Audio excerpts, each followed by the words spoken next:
Hi friends! In this video I will show you common kitchen design mistakes using Pinterest images as examples. You'll hear my professional opinion on which mistakes to avoid. I haven't seen these images yet, so I will be reacting to them for the first time just like you. Alright, first interior, it's already outdated. You can tell by details like the wooden countertop.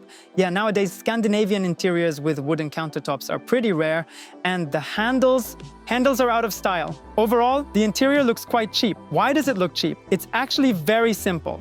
The sink is mounted on top of the countertop. In high-end interiors, the sink is usually installed under the countertop.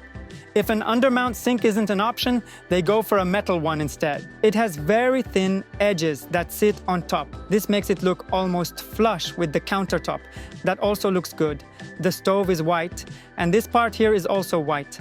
I would have made this part black instead, so it blends in better with the cabinetry. Another reason this interior looks cheap is the countertop joint. When two countertops meet, there's a strip that covers the joint. If you look closely, you'll see some kind of metal strip sticking out. It doesn't look great. It doesn't look very nice. There are track lights on the ceiling. Here, they are actually positioned correctly. They don't get in the way of the cabinets, but they're just outdated. It's better to use recessed lighting or avoid drawing attention to the ceiling at all. What's good about this space? This is a very Instagram-worthy shot. The way the grains and wooden boards are arranged looks aesthetically pleasing. And that's pretty much it. The rest is just a typical rental apartment interior. All right, we're continuing with the theme of classic interiors. What can I say about this picture? This space looks well put together. A classic interior. I like how the classic style is mixed with modern chairs. I also love this idea. You can sit by the window, drink tea, and enjoy the view. I like that the entire floor is tiled. It's very practical. If you spill something, it won't get absorbed, and in general, there's a lot of tile here. I actually like this grill here. It hides the radiator. Overall, the interior looks quite nice. If we rated the previous interior a 2, then this one gets a 4. Why not a 5? Well, because it looks like a very standard classic interior, nothing special. Maybe this step that raises the range hood bothers me a little. Maybe it should have been flush with the rest, but I'd have to see what's going on further in the design. Maybe it aligns with something else. Something else bothers me. I feel like this area needs a bit more thickness, maybe even some pull-out drawers, because the countertop looks like it's just hanging there. But an important thing to consider here is the distance between the bar stool and the bottom of the countertop. If you add pull-out drawers, they shouldn't get in the way of your knees. What else would I change? Maybe I don't really like the color of the countertop, but again, it depends on how the whole interior is designed. Overall, I'd give this interior a 4. Wait, is that an old-school bare light bulb hanging there? Visually, I like this interior less than the previous one. There are classic elements here too, with both pros and cons. Let's talk about them. First of all, the space is smaller and they've arranged it in a way where they wanted both a bar counter by the window and a sink, so they crammed everything in. And what do we end up with? There's no space for 2 bar stools, meaning it's not the most functional solution. They just tried to fit in everything possible. Then I have a question. How do you even use this sink? You'd have to stand at the very edge to wash something in it, which would be super inconvenient. Another question is about the color of the cooktop. Will the cooktop actually be this gray, matching the cabinets? Because this image looks more like a rendering rather than a real implementation. Let's zoom in and check. Yeah. It looks more like a render. I'm not sure the stove will actually be the same color. Like I said, there are ergonomic issues. The same issue applies to the surface-mounted sink. But here, it's not too critical because the countertop blends with the sink color, so visually, it doesn't cause much discomfort. I don't really like how the tile joint is done here. It looks a bit messy. This layout needs to be adjusted. What's good here? The gray elements on the white background work well. It adds some architectural depth. An important detail is that the lights don't get in the way of opening the cabinets, and here they seem fine. Now, what are the critical mistakes? The bar stools won't fit here. There's just not enough space. I'd move the sink and place it in front of the window instead, and I'd add a small round table in this space. Something with 2 chairs, so you could sit in the corner and enjoy your coffee. The sink would be positioned in front of the window, making dishwashing more convenient, and there would be additional storage space underneath. Overall, I'd give this interior a 3+ out of 5.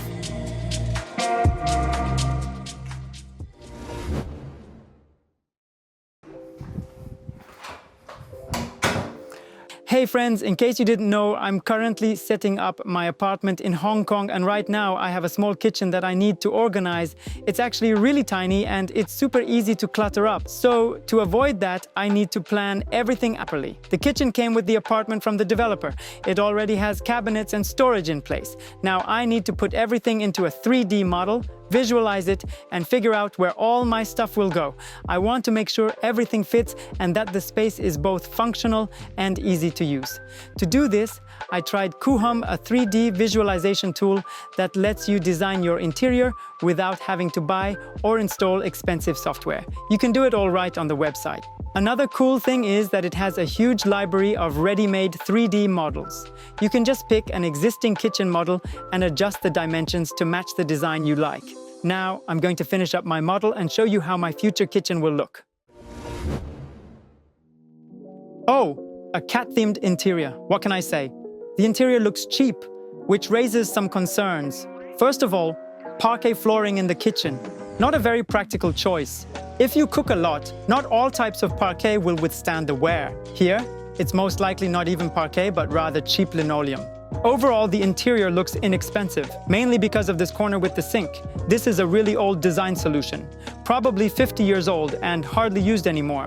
Nowadays, designers aim for clean, continuous lines and logical layouts rather than breaking up the shape unnecessarily. Another issue, the black handles. They make the space look cheaper. I'd go for a handleless design, recessed handles, or at least neutral colored handles that blend in with the kitchen. By the way, the sink is well integrated here. It's an undermount sink, which is a good choice. So I'd change these two elements. Also, see this vent at the bottom for the fridge?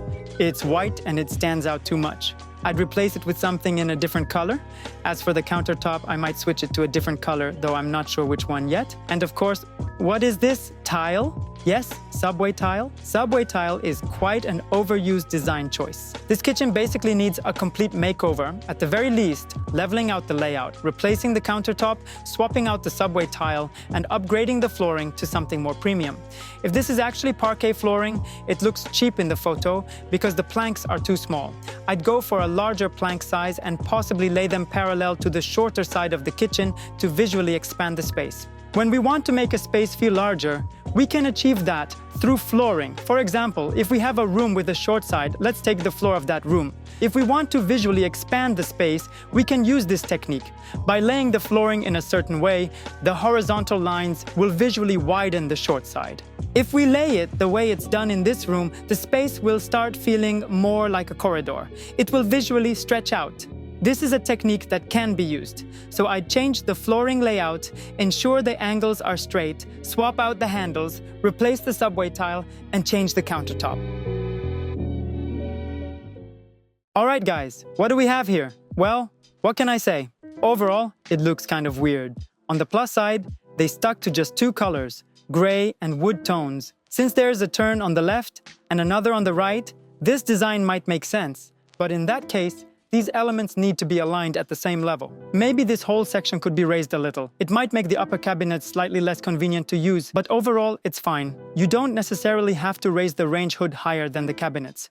You can leave it like this. There's no issue with that. The wooden countertop combined with the backsplash looks, well, unusual. But this little shelf here, it looks really odd. They should have just extended the shelf all the way. And the light switches, they stand out way too much in white. It doesn't look good. They should be hidden somehow. This is what a cheap interior looks like. I would replace the wood with a different material, maybe use the same material for both the countertop and backsplash, but something else.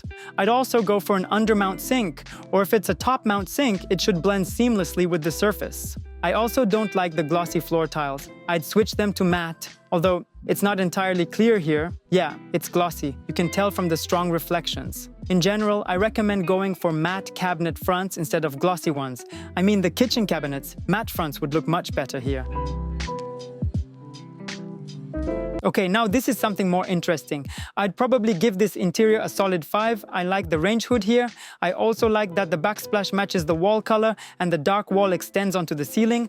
There's an architectural technique at play here. It's a design technique where the architect or designer works with volumes. Here we have a dark volume. It extends across the ceiling and the wall, and into this dark volume they've inserted the white kitchen. It looks really beautiful. Even though this is a top-mount sink, the edges are very thin, so it just sits neatly on top. It looks good. The outlets are really well done here. The outlets match the color of the tiles. They're black, while the tiles are dark blue, or maybe black as well. It's not entirely clear. What color do you think the tiles are? These tiles. But the point is, they blend together seamlessly. The faucet is also done right. It's dark against the dark backsplash. The range hood is great. It hangs at just the right height.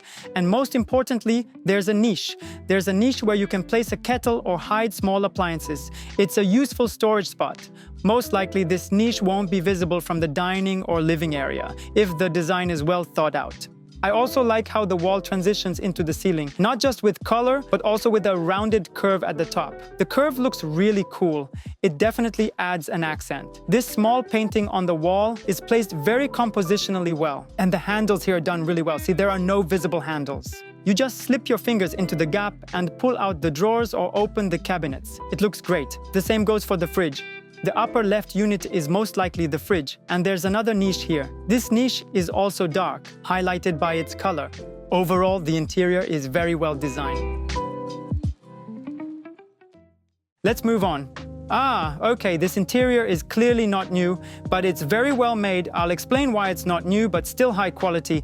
It's just a well-used Eames chair in leather upholstery with a bit of a loft-style vibe due to the black legs and probably the table. So it's a pretty common design choice, but why is this interior high quality? Because it features a high-quality, stylish metal kitchen, even though it's open.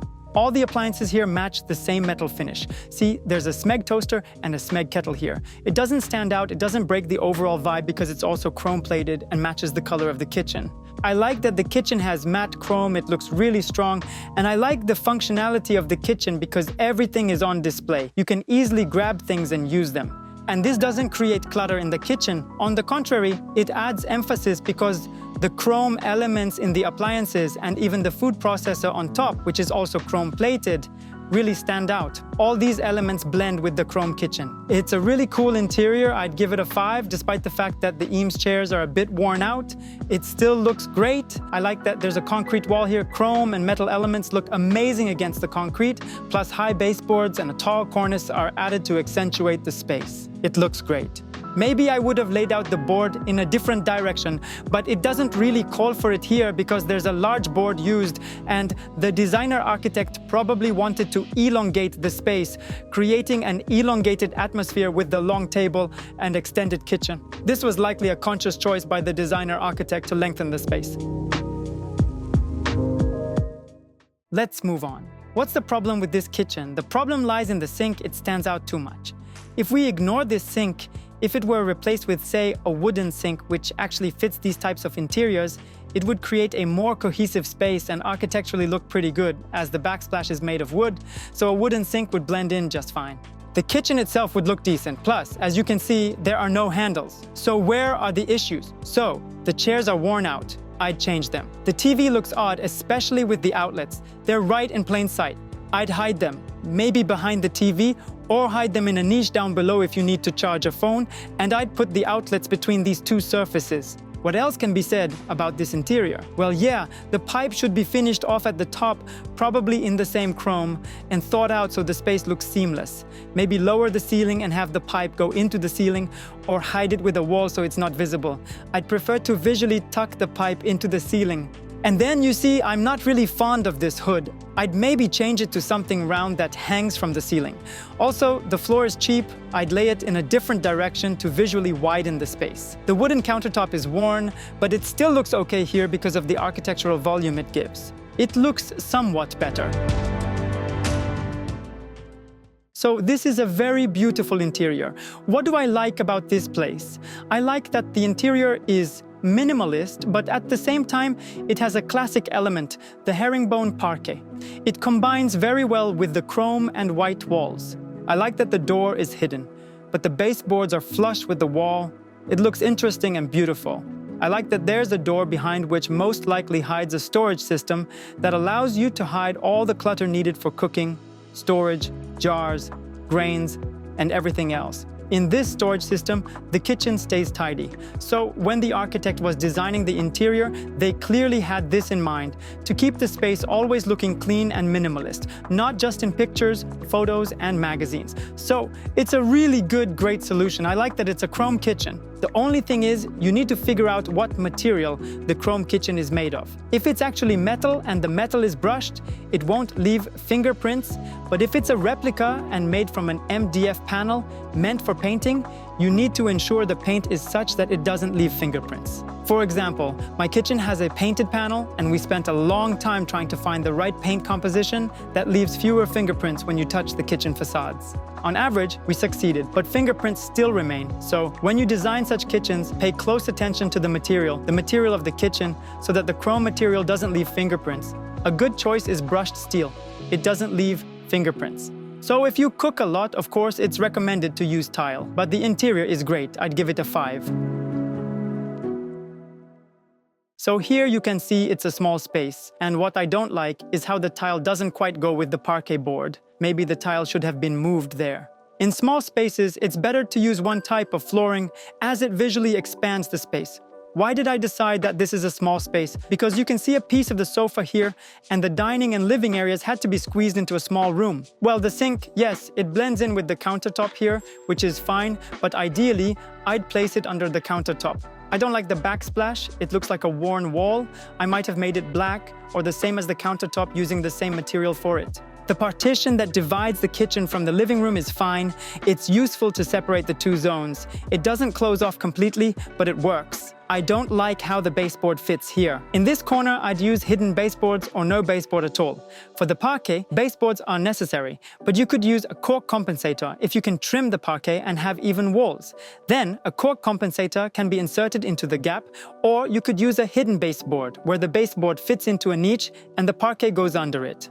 The sink is very close to the stove, and it's a really small space. Ideally, you need about 3.3 feet, 1 meter, but if there's no option, at least 1.3 feet.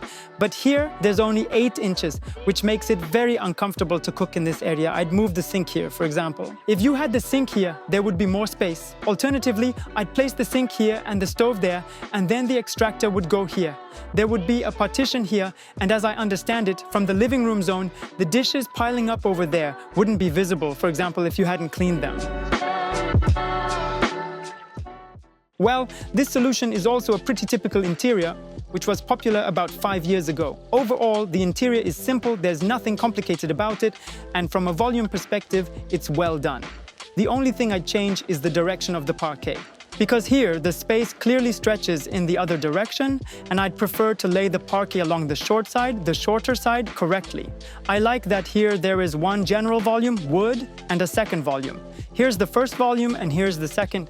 It looks good. I'd replace the handles with invisible ones, for example. Well, I'm not a fan of wooden countertops, as you've probably figured out. I'd change it for a different countertop here. I wouldn't use track lights or built-in lights. Actually, now there are a lot of lighting options made in such a way that you don't even see them. These worn-out pendant lights, yes, I'd replace them with others. But here, you see these black elements? It's better not to put big black spots like that. It's better to make them less noticeable. For example, you can embed them into the ceiling, or at worst, use small, neat white ones so that they blend in with the ceiling. As for ergonomics, yes, I'd probably place the sink here and the stove here, because you open the fridge, wash something, cut it, and throw it in. From a functionality perspective, you need to check whether these lights interfere with the upper drawers opening. Well, this is quite a good kitchen. I like that there is a big island, and the island has a sink. The architectural volumes work well here. From one wall to the other, this entire volume is black. Yes, it's done architecturally. Then another volume is added, and this is the island bracket, which is also placed. And the next volume is this wooden part, which is placed. It looks cool, as if the island bracket was cut, and inside it, you discover this wooden core, like when you cut a cake and you see the core inside. The interior looks great, it's worth a thumbs up. Yes, it's a bit outdated by a few years, but overall it looks very stylish and good. As for the small details, maybe you can't see it here because it's black. But in general, it's fine. I tried to make the oven and microwave flush with the countertop. Well, depending on the height and convenience of use, I might separate them into 2 devices placed next to each other and make them flush with the countertop. Well, I'd remove it here. Well, this is a small detail, but overall, it's a good interior. Well, what can I say about this interior? Here, there's a wooden countertop, which is a typical approach. I'd replace the glossy kitchen with a matte one. I'd replace the countertop, and these hexagon tiles were also quite typical and very popular about 10 years ago. But I'd use a different solid colored tile, or, for example, make the backsplash and countertop the same color. It would look good, and if you like wooden facades, this part is done well. The only thing is that the black microwave here stands out. I'd think about where to hide it. Ideally, you'd make wooden cabinets here and maybe combine the microwave with the oven. What else I like is that the black kettle matches the black kitchen. I like the neat handles. It's not the worst interior, but it's also not the best. I'd give it a 3. If fixed, it could work. Well, friends, I hope you liked the episode. Write in the comments what you think about these decisions. And you can rate them as well. For example, number the interiors, give the first one a rating on a 5-point scale, then the second one, and so on. It'll be interesting to see who rated the interiors, what scores they gave, and why.